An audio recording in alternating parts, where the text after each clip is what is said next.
everyone, and welcome to another edition of 2A Arsenal Roundup News. My name is Richard Espinosa. I'm your host. We are your primary source for Second Amendment news, whether it be good, bad, or ugly, whether it would benefit your Second Amendment rights or would do cause harm to your Second Amendment rights. Whether it be in blue states or red states, we keep you informed as best as we can to keep you informed on what is going on and how you can protect and defend your Second Amendment rights. Well, a lot of happenings will be happening this weekend.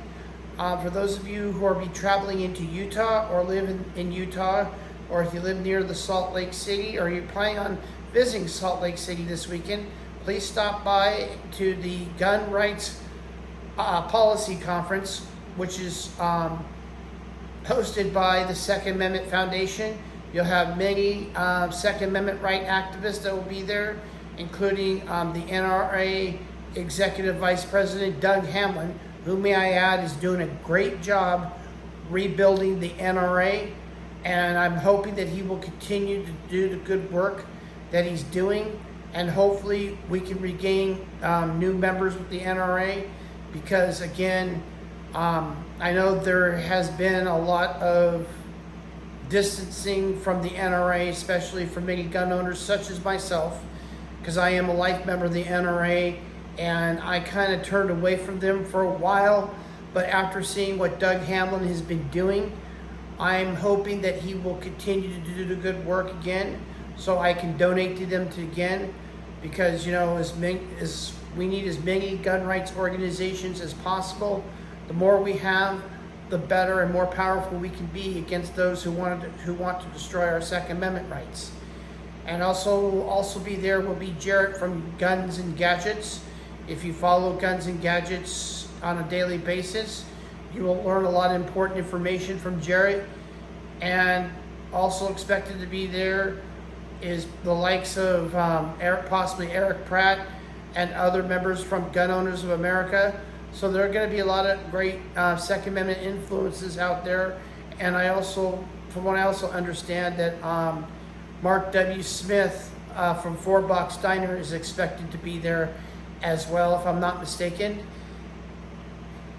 Well, today we're going to be talking about how the big banks are trying to do harm to your Second Amendment rights, and how they are causing political discrimination towards the gun industry, where they're denying business for gun shop owners or gun manufacturers. One of the two big anti-gun banks, and if you do business with them, if I were you, I would not do business with them anymore. One of them, of course, is JP Morgan Chase, and the other is Bank of America. This information I got, and I take no credit for it, comes from Gun Owners of America, from Executive Director Eric Pratt. So I am going to read you what Eric Pratt emailed me. For those of you who may or may not get a newsletter from Gun Owners of America, I encourage you to get a newsletter so you can be informed on what is going on. So I'm going to be talking about what these banks are doing. And this is important because for most of us, we have to depend on banks to protect our money, unfortunately, and we know that some banks can be corrupt. Me personally, I do business with a credit union. Credit unions, in my opinion, are far better than banks. They're more lax. They don't get involved in politics like the big banks do. But that's just me talking right there. Maybe you might have had bad experience with credit unions, or maybe not. But me, I prefer credit unions over banks any day of the week. So I'm going to be talking a little bit about how these big banks are being bought off and how they're being paid to discriminate against you, the American gun owner or the gun shop owner who wants to make a great living but denying to do business with you. So I'm going to read you what Eric Pratt had to say. So I am going to put on the screen the information he put on here. So this is how it goes. It says the largest banks in America, including Bank of America, and JP Morgan Chase are actively debanking and discriminating against the entire firearm industry. They are targeting gun manufacturers, retailers, organizations like GOA, refusing to provide banking service, all to appease the radical anti-gun activists. This is a deliberate, un-American assault on the constitutionality of protecting the right of all Americans to keep and bear arms. It's not just wrong, it's dangerous, and it must stop. And it said, then we go to, it says, for years, these banks have impressed values-based policies to choke off access to your financial service for the firearm industry. They don't just want to restrict your rights, they want to erase the Second Amendment from the marketplace. Their brazen actions have forced many gun businesses and organizations to turn to smaller regional banks, unable to operate with any certainty. This political discrimination isn't just an ideology, it's a direct attack on our freedoms, our business, and our way of life. For these banks to want to blame regulatory pressure, but their anti-gun bias is on the record and undeniable. When our opponents can't win at the ballot box, they use the financial system to silence us. It is time to every gun owner and patriot to stand up and say enough. So what you can do is on the bottom of down the bottom, I have a link where you can sign a petition, and if you choose to donate any money to GOA to get this message, it would be deeply appreciative. Any small amount, just $1 or more, would help. Even $1 can make a difference, because this is important. You'll really think about this for a sec, why this is important. These big banks are protected by guns. Think about that for a second. You have these corporate bank headquarters who have armed security. They depend on these armored trucks. Some of these armored security guards die in the line of duty by these bank robbers. They risk their life to protect your money, the bank's money, and everybody else's money. Let that sink into your head for one moment. Really think about this. How the irony of these banks. They're against your Second Amendment rights. They're against anybody wanting to open up a gun shop and deny doing business. But they are okay with armed security protecting their banks, protecting their money. So it's okay when they're being protected with firearms, but you cannot protect yourself. This is a strategy by the anti-gun left. When they can't win at the ballot box, they throw a hissy fit, and they throw every sucker punch they can. This is where people like me come in. This is where I come in to help you understand what is going on and why this issue is important. It is important because if we let these banks get away with what they're getting away with, then guess what? They're going to be forcing these firearm industries out of business. It's going to do damage to your livelihood. You think about these mom and pop gun shops or these mom and pop pawn shops where they depend on banks to do their business. And really think about that for a second, why this is important and why you should do something about it. And you have the power to do something about it. What you can do is call your congressman, call your U.S. senator, and tell them that this is a concern and that these banks need to stop discriminating against gun owners, against gun shop owners. Already in the past, these credit card companies would narc on people who would buy ammo from out of state. For instance, when I lived in California, I couldn't use a credit card to buy ammo because these credit card companies would narc on the state of California, telling them about my business. And one of the things that Gun Owners of America has been fighting for, including the Firearm Policy Center, also the National Association for Gun Rights, as well as the NRA, they've all been fighting for privacy rights so that it's none of the credit card company's business on what we're purchasing. So when I was living in California at the time, I would have to buy ammo with cash because of these ridiculous background checks that California forced upon me and other law-abiding citizens. But since I no longer live in California, I'm no longer a California resident.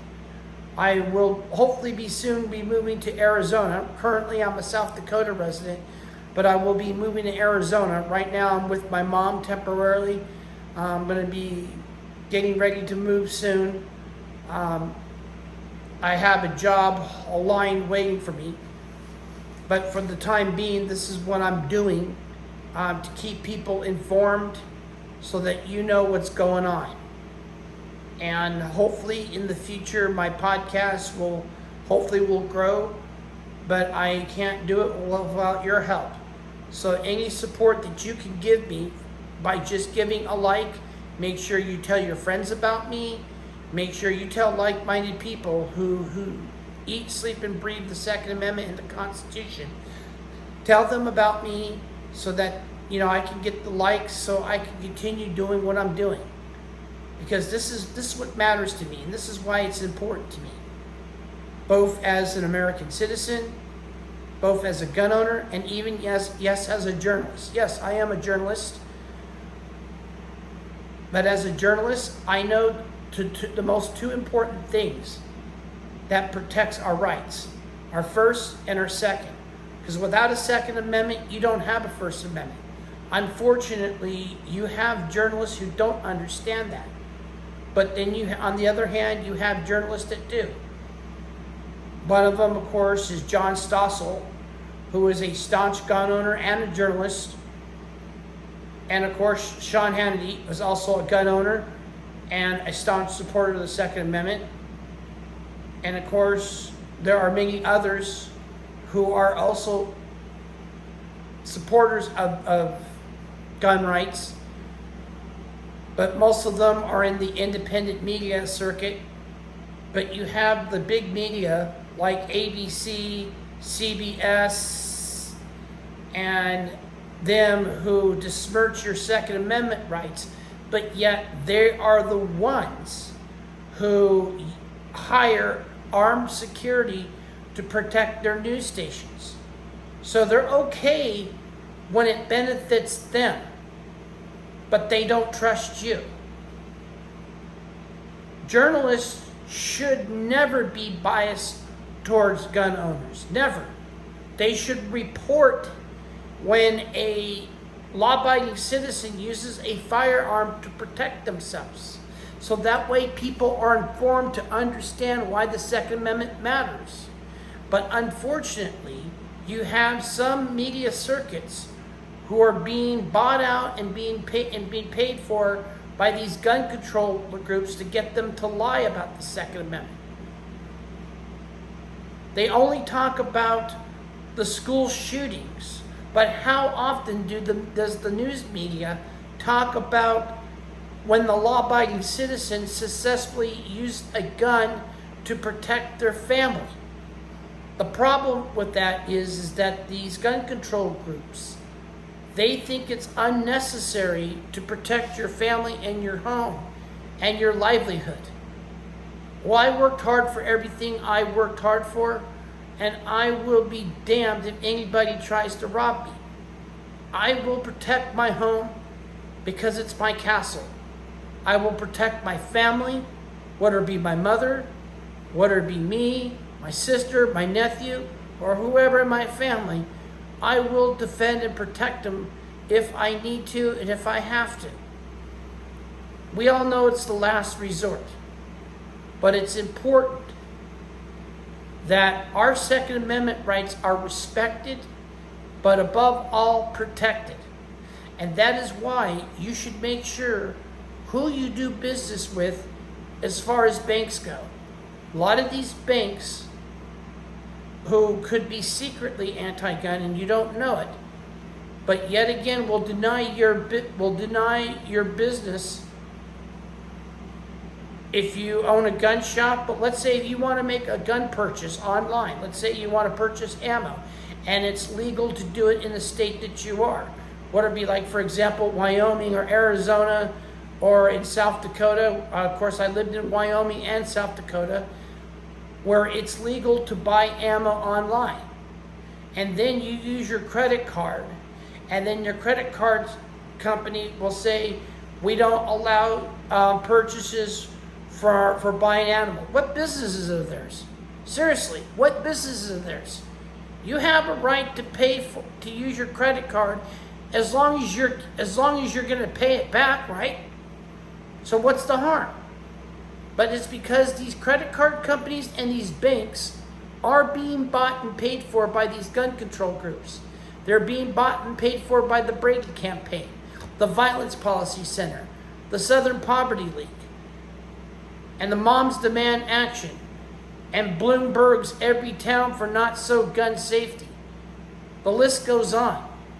Many of these anti-gun zealots, especially these billionaires like George Soros or Andrew McWebley, they're paying off these banks to deny you your right to have a firearm business, to deny the firearm industry to do businesses with banks. This is a little bit of a cheap shot that these activists are doing each time they cannot win at the ballot box. This is an insult to our liberties, ladies and gentlemen. Let that sink into your head. An assault to the gun manufacturing industry is an assault to our liberties and freedoms and our right to purchase. So that's where you come in. You must come in and do something about it. That means talk to your representatives, talk to your congressmen, and tell them where you stand, tell them where you're disappointed. And finally, I want to bring up, for those of you who also carry on a full-time basis, if you do carry a firearm for protection, I strongly and highly recommend you to sign up with Attorneys on Retainer, the Freedom Law Firm, which is owned by Mark Victor. Attorneys on Retainer will be by your side 24/7 whenever you're facing a legal issue in use of a firearm, and God forbid if you have to pull the trigger on somebody and you don't want to, but you had to because your life is in jeopardy. Attorneys on Retainer are there for you in case you have to face legal actions. Keep in mind, a lot of these district attorneys can be corrupt, some of whom can be anti-gun, and they believe that you don't have a right to defend yourself. But Attorneys on Retainer says, yes, you do. No matter what the circumstances is, even if you carry a firearm and you go into a state where they don't honor your permit and they arrest you, Attorneys on Retainer will fight for you. That is why it's important to sign up and join with them, because again, these legal consequences can drain your wallet quickly. At Attorneys on Retainer, when you join with their membership, everything is paid for and covered. What separates attorneys on retainer from other organizations is that they depend on insurance companies. Then it's the insurance companies who will pick and choose on whose case is worthy enough for protection and who's not. Attorneys on retainer, they don't answer to insurance companies, they answer to you. If you have any important information that I should know about, important Second Amendment news, please feel free to send me an email at rjespinoza, that's ESPINOZA .roundupnews@gmail.com. Tell me about this legislation that is going on in your state, why it's important. Will it benefit your Second Amendment rights, or will it cause an effect on your Second Amendment rights? Just leave me your name and the state that you're from, and give me all the information that you can about a certain law that you want the American public to know about. So that is it for 2A Arsenal Roundup News. I thank you for tuning into my podcast. Please give a like if you are pro Second Amendment like me, and hopefully we will become friends. Until then, be armed, be vigilant, protect your home, your community, and your family, because that's what the Second Amendment is all about. It's all about freedom and liberty to protect your family and your loved ones and your castle.